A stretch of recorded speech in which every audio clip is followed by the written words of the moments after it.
भाइ बहिनीहरू तिमीहरुको लागि मैले चाहिँ एउटा अझै भिडियो ल्याइदिएको छु जुन चाहिँ पार्ट 4 रहेछ हैन।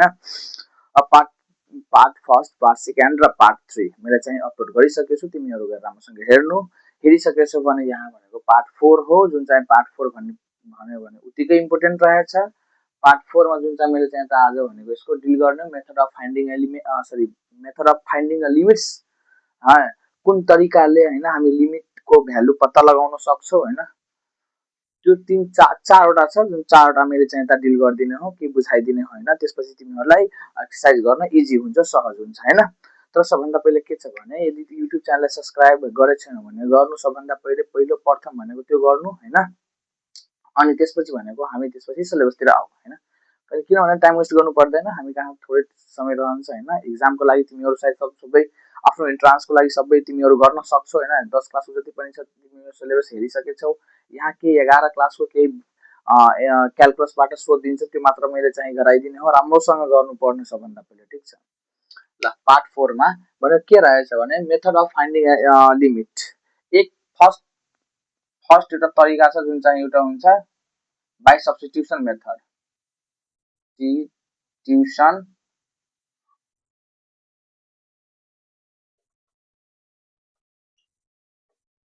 By substitution method. हेर सब्स्टिट्युसन मेथडबाट जाने पहिला यसरी गरौँ न। बरु सब्स्टिट्युसन नलेखेर डाइरेक्ट सब्स्टिट्युसन लेख है, बेस्ट हुन्छ। डाइरेक्ट सब्स्टिट्युसन लेख्दाखेरि हैन, एक नम्बर डाइरेक्ट सब्स्टिट्युसन मेथड है। त्यसपछि भनेको डाइरेक्ट सब्स्टिट्युसनमा मैले चाहिँ खासै त्यो ठुलो गर्दिन, सिम्पल वेमा म बुझाइदिरहेको छु हैन। मैले चाहिँ के गरिदिरहेको छु भने सिम्पल वेमा बुझाइदिरहेको छु। सो मैले चाहिँ के एउटा इक्जाम्पल लिदैछु, ठ्याक्कै एउटा इक्जाम्पल लिदैछु ल, ठीक छ। Limit x tends to 2। हेर कसरी पढ्ने भने यसलाई मैले चाहिँ पढ्ने तरिका बुझाइदिएको थिएँ meaning of x tends to a मै, जुन चाहिँ पार्ट सेकेन्डमा रहेछ। तिमीहरु गएको छैन भने हेर्नु त्यहाँ हैन। मैले चाहिँ एउटा प्लेलिस्ट नै बनाइदिएको छु, तिमीहरु मजाले हेर्न सक्छौ। खासै त्यो गाह्रो हुँदैन खोज्नलाई। मान एउटा इक्जाम्पल लिए लिमिट x टेन्ड्स टु 2 हैन। त्यसपछि एउटा फंक्शन्स लिदैछु 5x² - 2x + 7। एउटा यो फंक्शन्स हो, ठीक छ। यो फंक्शन्स हो। के गर्नु छ भने म अस्ति के भनेको थिएँ तिमीहरुलाई यो पार्ट 3 मै, यो पार्ट 4 हैन, पार्ट 3 मै के भनेको थिएँ कि कुनै पनि लिमिटमा x टेन्ड्स टु a यदि दुईवटा फंक्शन छ ± gx वा ± यो दुईवटा मात्र भनेको थिएँ। म तेस्रो पनि लिदैछु, यो zx रहन्छ भने यो तीनवटा रहन्छ भने तीनटैमा लिमिट युज गर्न मिल्छ कि नै? जस्तै दुईटैमा लिमिट युज गर्न मिल्छ भने तीनटैमा युज गर्न मिल्छ कि नै? सो डाइरेक्टै एकैपटक यो तीनटै एउटा यो फंक्शन एउटा यो मतलब टर्म छ, एउटै फंक्शन हो यो। त यो टर्म हो, सबै टर्ममा त युज गर्न मिल्छ हैन। सो के गर्नु, डाइरेक्ट हामी गर्ने हो, बडी न त्यो युज गर्ने हो। डाइरेक्ट पहिला के गर्ने भने यो फंक्शन छ एउटा, यो फंक्शन्समा x को भ्यालु 2 हाल्दिनु। 2 हालिसकेपछि हैन इन्टु गरेर 2 हाल्नु +7। यो कति हुन्छ भने सल्भ गर्दाखेरि 20 - 4 + 7 27 - 4 भनेको 23 आउने आयो कि नै? यो भयो हाम्रो डाइरेक्ट सब्स्टिट्युसन मेथड जुन चाहिँ डाइरेक्ट भ्यालु हाल्ने हो अनि सल्भ गर्ने हो। यो भनेको याद राख्नु x टेन्ड्स टु 2 को अर्थ हुन्छ x को भ्यालु 2 को नजिकको भ्यालु यो फंक्शन्समा हाल्दाखेरि, यो फंक्शन्समा के हो भने हाल्दाखेरि यो फंक्शन्सको भ्यालु लिमिट भ्यालु 23 आउँछ। यसको अर्थ यो 23 हैन। जब 2 को नजिकको भ्यालु हाल्छौ नि त 23 को नजिकको भ्यालु यसले दिने हो फंक्शनले, अरु केही हैन। सो यसलाई भनेको डाइरेक्ट सब्स्टिट्युसन भनेको डाइरेक्ट भ्यालु हाल्नु अनि त्यसपछि सल्भ गर्नुपर्ने हो, ठीक छ। अब आउँछ फ्याक्टराइजेसन मेथड जुन चाहिँ यता फ्याक्टराइजेसन मेथड एउटा यहाँ भयो, एउटा मैले चाहिँ यता गरिदिरहेको छु 2 नम्बरको जुन चाहिँ फ्याक्टराइजेसन मेथड यहाँ रहेछ। फ्याक्टराइजेसन मेथडमा 1 नम्बर, त्यो 2 नम्बर भयो फ्याक्टराइजेसन मेथड FAC। यो हो फ्याक्टराइजेसन मेथड।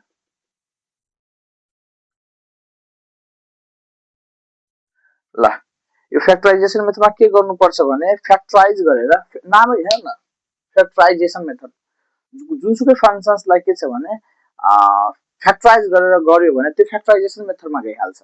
कुनै पनि फंक्शन्सलाई फ्याक्टराइज गर्यो फर्स्ट इन्टु लास्ट गर्यो हैन, अनि वा फर्मुलामा युज गरिदियो भने त्यो भनेको फ्याक्टराइजेसन प्रोसेसमा गइहाल्छ। त्यसैले हामीलाई फ्याक्टराइजेसन मेथड गर्नु, यहाँ पनि मैले चाहिँ इक्जाम्पल लिएर सल्भ गरिदिनु तिमीहरूलाई। ल म बुझाइदिइरहेको छु। एउटा मान्नु यहाँ पनि एउटा इक्जाम्पल लिए मैले चाहिँ लिमिट एक्स टेन्स टु होइन 1 लिए, ठिक छ।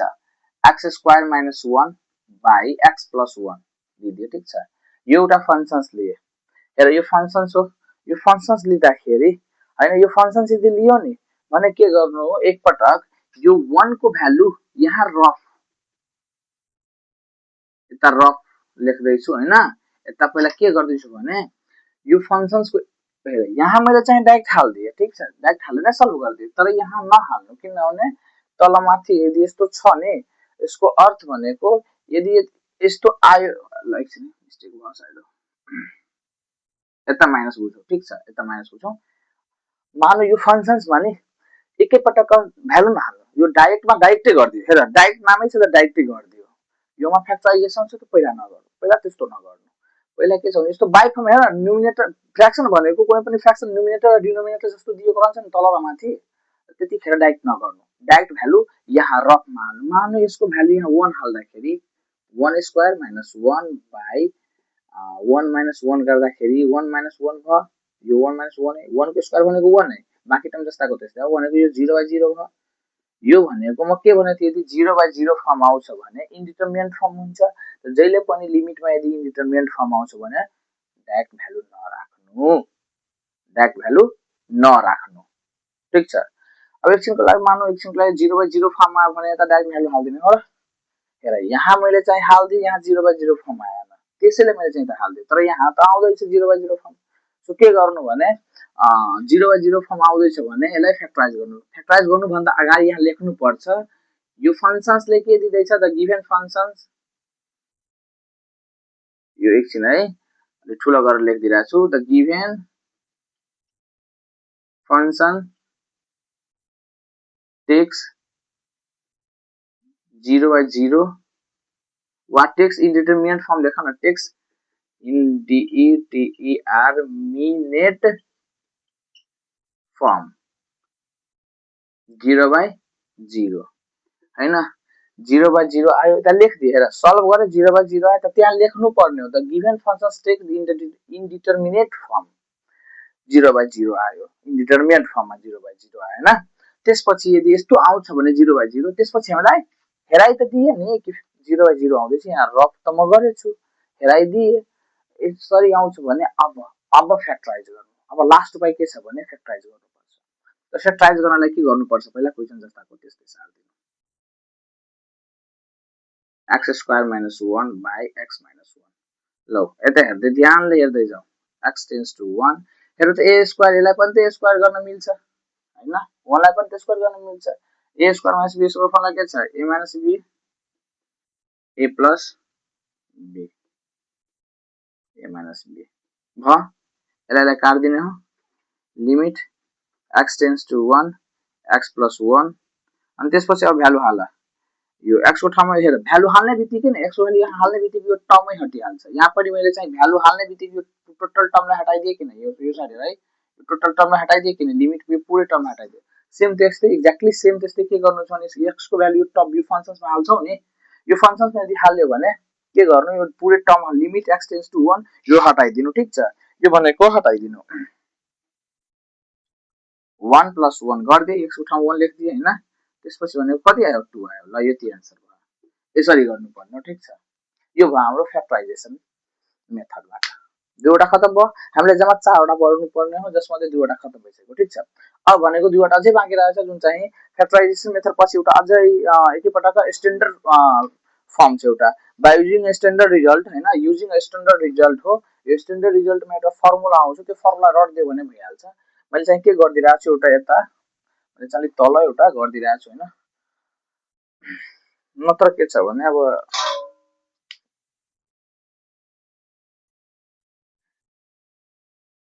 ल 3 नम्बर यहाँ using standard result, STANDARD standard RESULT result by using standard result एउटा यो भयो हाम्रो है by using standard result भयो एकछिन यता मैले चाहिँ अलि हाइलाइट गरिदिरहेको छु मलाई बुझिरहेको छैन राम्रोसँग मैले चाहिँ यसरी गरिदिरहेको छु अलि by using standard result हैन स्ट्यान्डर्ड रिजल्टको बारेमा हामी पढ्ने सबभन्दा पहिले स्ट्यान्डर्ड रिजल्टमा के फर्मुला याद राख्नु पर्ने हो जुन चाहिँ फर्मुला मैले चाहिँ त लेखिदिरहेको छु अनि एउटा एक्जाम्पल पनि दिइदिन्छु हैन यो फर्मुला पहिले याद राख्नु यो फर्मुला हो यो फर्मुला पहिले याद राख्नु राम्रोसँग हैन यो मेन फर्मुला हो यसरी लेखिदिरहेको छु यो फर्मुला हो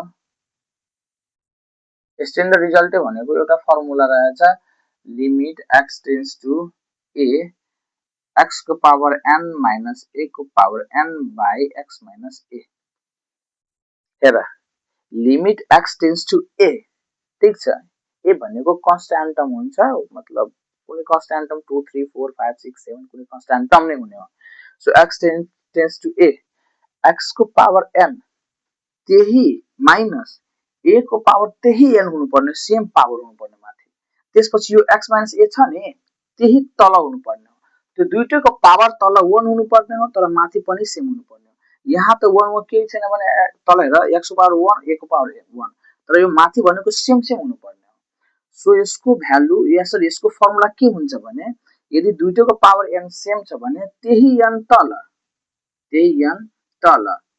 त्यही n मा यो a छ नि a इन्टु र n यो a यो पावर छ नि यो पावर पनि त्यस्तै खाली 1 घटाएर सर लेख्दिनु बस अरु केही हैन अब आउ मैले चाहिँ एउटा एक्जाम्पल लिदिरहेको छु यता एक्जाम्पलमा के छ भने एक्जाम्पलमा के त्यो गरिदिरहेको छु मैले चाहिँ एकछिन यता हाइलाइट गरिदिरहेको छु यदि हाइलाइट गर्न भने त्यो गाह्रो हुन्छ यो हाइलाइट गरिदिरहेको छु हैन हाइलाइट गरिदिन्छु बुझ्छ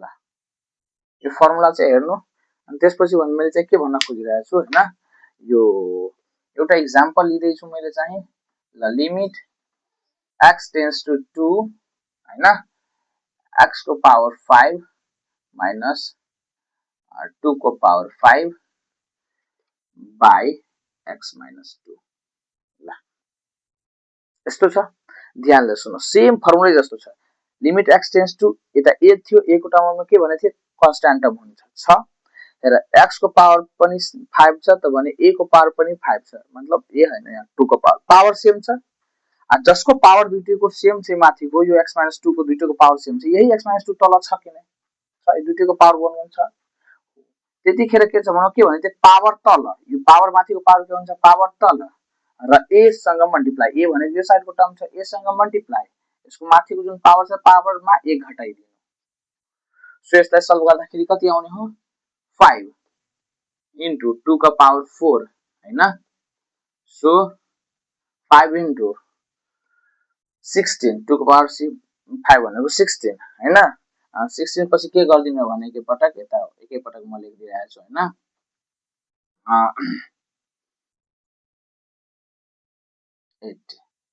ल यो हाम्रो आन्सर रहेछ यति आन्सर भयो हैन यो फर्मुला जस्तै छ एकदम इजी छ सो अब लास्ट एउटा बाँकी छ हैन त्यो लास्ट भनेको कुन छ भने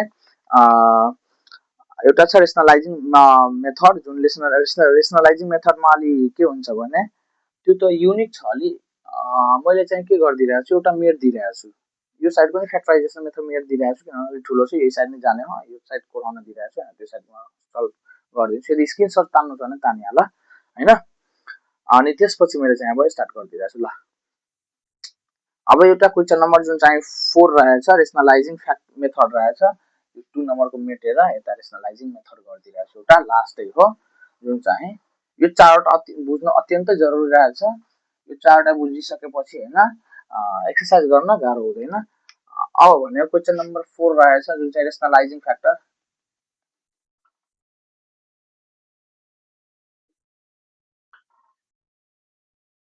rationalizing factor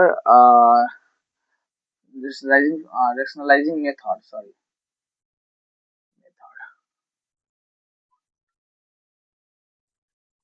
मैले चाहिँ एउटा क्वेशन लिदैछु एक्जाम्पल लिदैछु एकै पटक हैन त्यसपछि त्यसलाई गर्ने हो हैन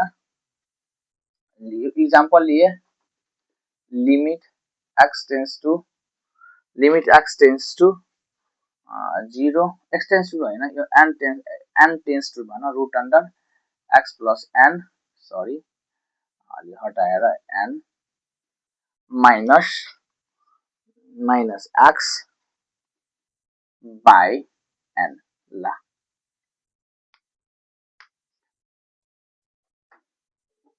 यहाँ पनि र जहाँ जहाँ यदि रुट हेरियो कुनै पनि लिमिटको फंक्शन्समा कुनै पनि यो लिमिटको फंक्शन्समा जहाँ जहाँ रुट हेरियो त्यहाँ त्यहाँ बुझ्नु रेशनलाइजिङ हुन्छ सो अब रफ गर्दाखेरि यता पनि रफ चाहियो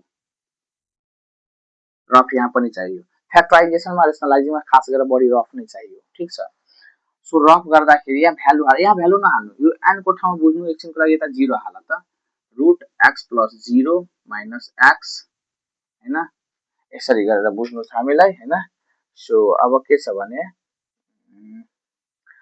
एउटा अलि मिस्टेक गर्दिए यता रुट x हुनु पर्ने हो ठीक छ यता रुट x हुनु पर्ने हो क्वेशन अब सही छ यहाँतिर बुकमा हामीले चाहिँ यता बुक पनि राखेको छु हैन बुकमा तिमीहरुको यता मिस्टेक दिएको छ क्वेशन कहिले के हुन्छ कहिले प्रिन्टेड मिस्टेक हुन्छ क्वेशन तिमीहरुको बुकमा अलि मिस्टेक रहेछ मैले चाहिँ साच्चै दिए अनि त्यसपछि के गर्नु छ भने अब n को ठाउँमा पनि यता 0 माथि पनि यता 0 हैन जहाँ जहाँ n छ त्यहाँ n को भ्यालु कति हाल्नु पर्ने 0 so root x minus root x by 0 so 0 by 0 हेर त फेरि 0 बाइ 0 आयो लिमिटमा 0 बाइ 0 आउनु परेन इन्डिटरमिनेट फर्म आउनु पर्ने यदि आयो भने त्यहाँ लेख्नु पर्छ the given functions takes indeterminate form minute form 0 by 0 ठीक छ लेखिसकेपछि फेरि त्यो क्वेशनलाई फेरि रिपिट गर्नु n tends to 0 हैन root x plus n minus root x by n हेर रेशनलाइज केले गर्ने हो जुन रुट टर्म छ नि माथि छ कि तल होला छ माथि होला छ न्युमिनेटर छ भन्ने न्युमिनेटरलाई रेशनलाइजिङ फ्याक्टर गर्दाखेरि त्यही टर्मले रेशनलाइज गर्ने हो तर खाली साइन बिचको चेन्ज गर्दिनु यही टर्मले रेशनलाइज गर्ने हो मल्टिप्लाई गर्ने हो तर यसमा के गर्नु छ यहाँ माइनस छ भने यहाँ प्लसले रेशनलाइज गर्दिनु ठीक छ यहीलाई त रेशनलाइज भन्छ साइन उल्टो गर्दिनु अरु केही हैन limit n tends to 0 so हेर त यो a minus b a plus b भयो हैन सो x plus n को होल स्क्वायर एकछिन हेर त यो a minus b यो टोटल टर्म a भयो यो मैले चाहिँ के भन्न खोजिरहेको छु यो टोटल टर्म के भयो यो टोटल टर्म यो टोटल टर्म एकछिन है यो टोटल टर्म के भयो भने a भयो यो टोटल टर्म के भयो यो एकछिनको लागि टोटल टर्म के भयो यो a भयो यो टोटल टर्म के भयो यो b भयो हैन सेम त्यस्तै यो टोटल टर्म के भयो यो a भयो यो टोटल टर्म के भयो यो b भयो हैन हेर यो बीचमा माइनस छ यहाँ प्लस छ हेर a minus b a plus b कसको फर्मुला रहेछ a square minus b square को रहेछ कि नै so a square minus b square भनेको x plus n को होल स्क्वायर माइनस यसको b स्क्वायर को होल स्क्वायर तल n यो टर्म जस्ताको त्यस्तै लेख्दिनु हैन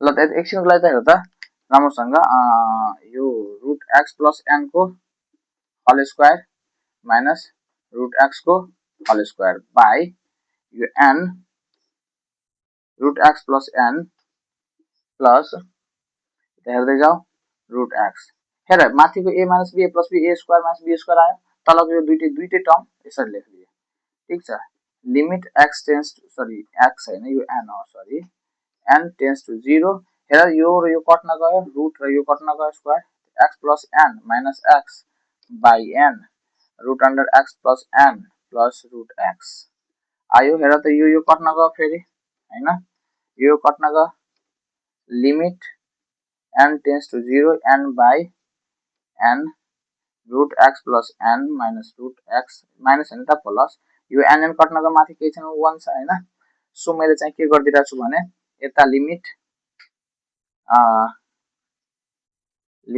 n tends to 0 1 by root x plus n plus root x अब यसको भ्यालु हाल n को ठाउँमा 0 हाल्दाखेरि के फरक पर्छ हैन त 1 by root x plus 0 plus root x is equal to 1 by root x plus root x भनेको 1/2 रुट एक्स 1 के हुन्छ यता 1 भनेको 1/2 रुट एक्स यति आन्सर हाम्रो भयो ठीक छ so root x plus root x भनेको 2 रुट एक्स एउटा चकलेट दुईवटा चकलेट सो यहाँ चकलेट भनेको root x plus root x 2 root x यहाँ आन्सर आयो हैन हेर इन्डिटरमिनेन्ट फर्म छोडेर नि जुनसुकै आन्सर आउँदा नि हुन्छ फ्र्याक्सनमा आओस् रेसनल भ्यालु आओस् हैन वा इरेसनल भ्यालु आओस् वा के छ भने नेगेटिभ पोजिटिभ जुनसुकै आउन सकिन्छ इभन 0 पनि आउन सकिन्छ बट